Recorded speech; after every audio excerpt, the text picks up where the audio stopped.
तो हम लोग देख सकते हैं कि अंकल पॉचर जो है वो गुड फॉर नथिंग करेक्टर है। इतनी कमोशन फैलाने के बावजूद भी वो एक छोटे से काम को वो ढंग से कंप्लीट नहीं कर पाया। और जब वो आसपास भगदड़ मची देखता है जो उसी के कारण मची हुई है, उसके ऊपर भी वो गर्व महसूस करता है कि उसके कारण ही ये सब कुछ हुआ है। और इसके बावजूद भी कि जब उसको पता चल गया, जब उसको पता चलता है कि जो भी उसने किया है वो ढंग से नहीं कर पाया, उसका दोष भी वो अपनी फैमिली के ऊपर डाल देता है।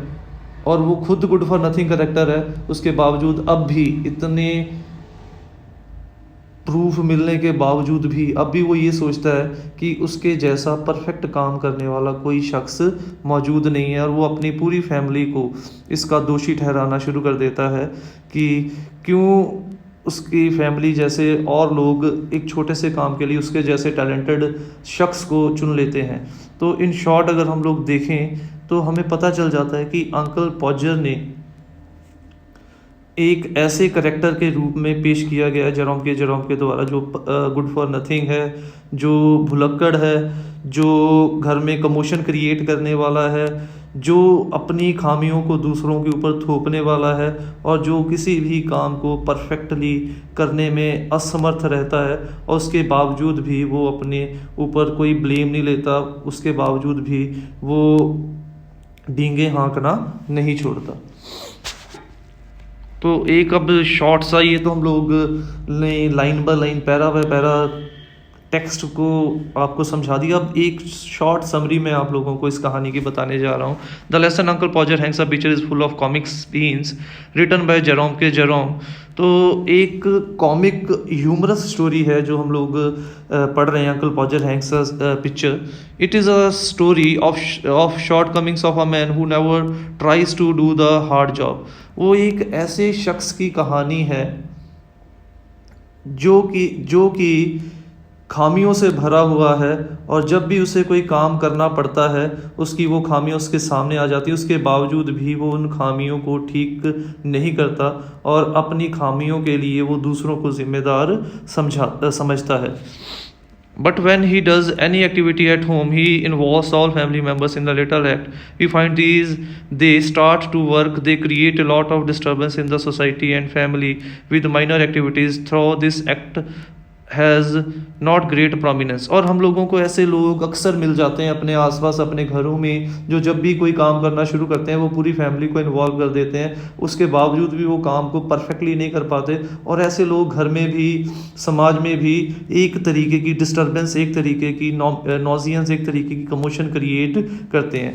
दे use abusive language to another person, they pretend to be great with minor work, so it is also a satire on the less working person। और अक्सर ऐसे लोग कैसे होते हैं बाय नेचर, वो दूसरों के लिए गलत लैंग्वेज यूज़ करते हैं, वो अक्सर हर काम को छोटा समझते हैं। और जब वो अपने आप उनके द्वारा जो काम छोटा समझाया गया उसको भी कर पाने में असमर्थ महसूस करते हैं, वो उनका दोष जो है वो दूसरों पे डालना शुरू कर देते हैं। ये उसके कारण नहीं हुआ, ये तुमने मेरे से ढंग से तस्वीर नहीं पकड़ा इसीलिए तस्वीर गिर गई, तुम लोगों ने मार्क को ध्यान में नहीं रखा, तुम लोगों ने ये नहीं ध्यान रखा मैंने हैंकरचीफ कहाँ पे रखा, जैसे हम लोगों ने कहानी में देखा।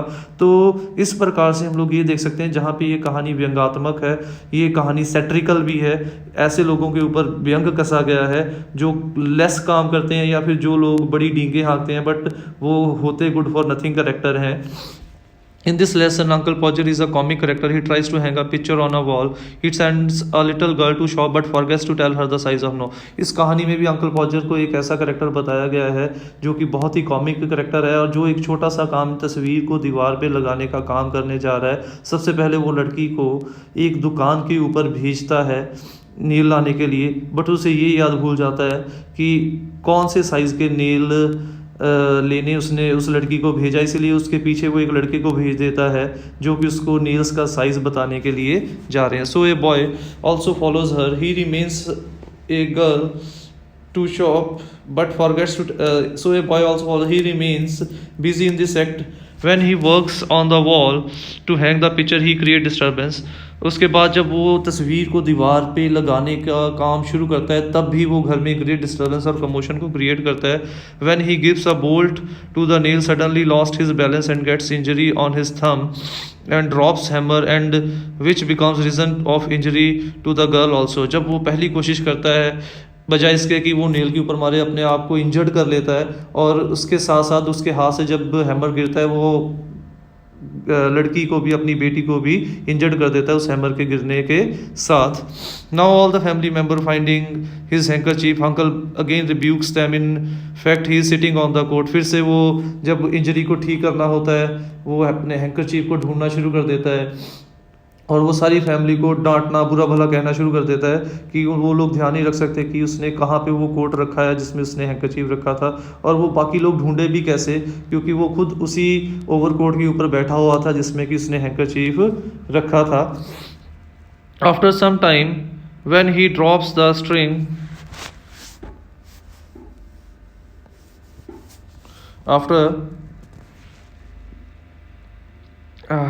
After some time when he drops the string, lost his balance and fell on a piano, which creates a sweet voice. फिर हम लोग एक और इंसिडेंट देखते हैं जब वो मार्क लगा रहा होता है, वो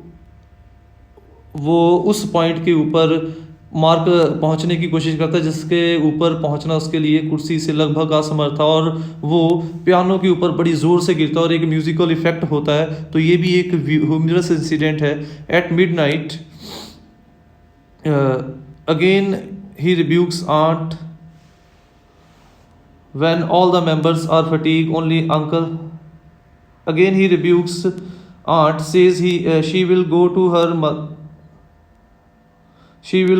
mother house if again he plan to hang the picture on the wall.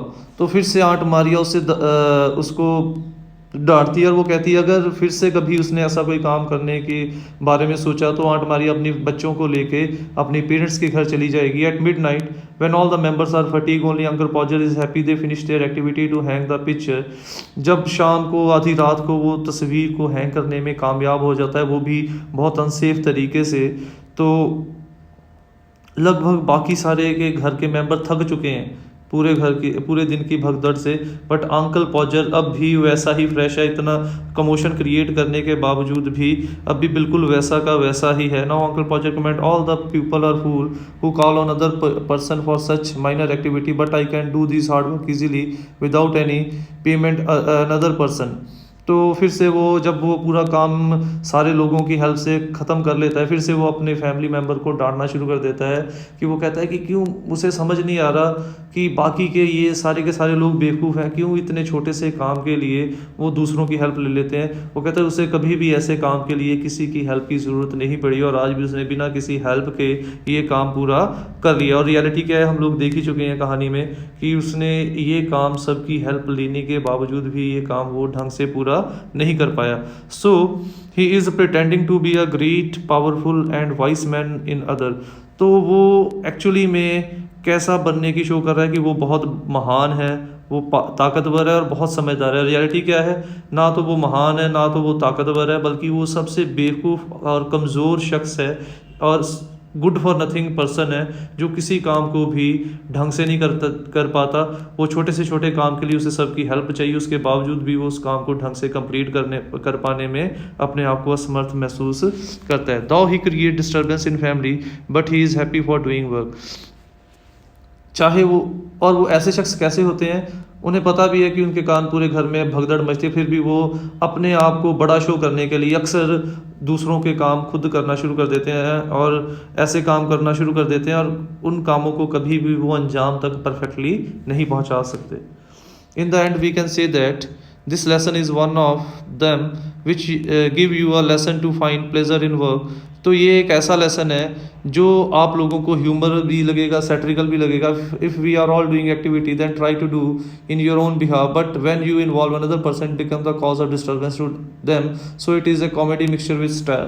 तो वहाँ पे राइटर एक मैसेज भी दे रहा है कि जब भी हम लोग कोई काम करना शुरू करें, कोशिश ये करें हम लोग उस काम को अपने बलबूते पर ही कंप्लीट करें, क्योंकि जब हम लोग दूसरे लोगों को उस काम में इन्वॉल्व करेंगे तो उससे हम लोग दूसरों को भी डिस्टर्ब करेंगे. तो इस प्रकार से ये लेसन जो है एक कॉमेडी भी है और सैटायर भी है, ये व्यंग्यात्मक भी है, ये हास्य के इंसिडेंट से भरी हुई भी है और वहाँ पे सैटरिकल भी है। और वहाँ पे राइटर चाहता भी है कि ऐसे लोग अपनी इन कमियों को इम्प्रूव करें। In the end, to conclude, we can say that Uncle Podger creates a lot of commotion while hanging the picture on the wall, but still he was not able to hang the picture properly. अंत में हम लोग देख सकते हैं कि uncle पॉजर एक छोटे से काम के लिए पूरे घर में बहुत भगदड़, बहुत हलचल मचाता है, बट उसके बावजूद भी वो उस काम को ढंग से कंप्लीट नहीं कर पाता।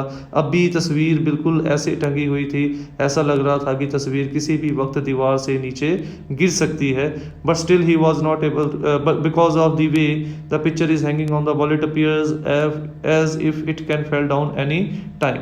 तो इन शॉर्ट ये कहना भी गलत नहीं होगा कि इस कहानी के ज़रिए राइटर ने अंकल पॉजर के करैक्टर के ज़रिए ऐसे लोगों के ऊपर व्यंग कसा है जो बड़ी बड़ी डींगे हाँकते हैं, बट इन रियलिटी में they are good for nothing. जो ये शो करते हैं कि वो बहुत पावरफुल और बहुत वाइज है, रियलिटी में वो बहुत ही weak and foolish type of people होते हैं, बिल्कुल अंकल पॉजर के जैसे, जो अक्सर अपनी खामियों को दूसरों के ऊपर थोपते हैं, जो अक्सर अपनी गलतियों को दूसरों के ऊपर थोपते हैं, जो छोटे से छोटा काम भी परफेक्टली कर पाने में असमर्थ महसूस करते हैं। और हम सब लोगों के इर्द गिर्द ऐसे बहुत से लोग हमें देखने को मिल जाएंगे। तो ये थी हमारी आज की वीडियो। उम्मीद करता हूँ आपको वीडियो अच्छी लगी होगी। अगर वीडियो अच्छी लगी हो तो वीडियो को लाइक और कमेंट ज़रूर कीजिएगा। आपकी वैल्यूएबल सजेशंस का मुझे इंतज़ार रहेगा। Thanks for watching the video. Don't forget to subscribe my channel. Click on the bell icon to get the latest updates.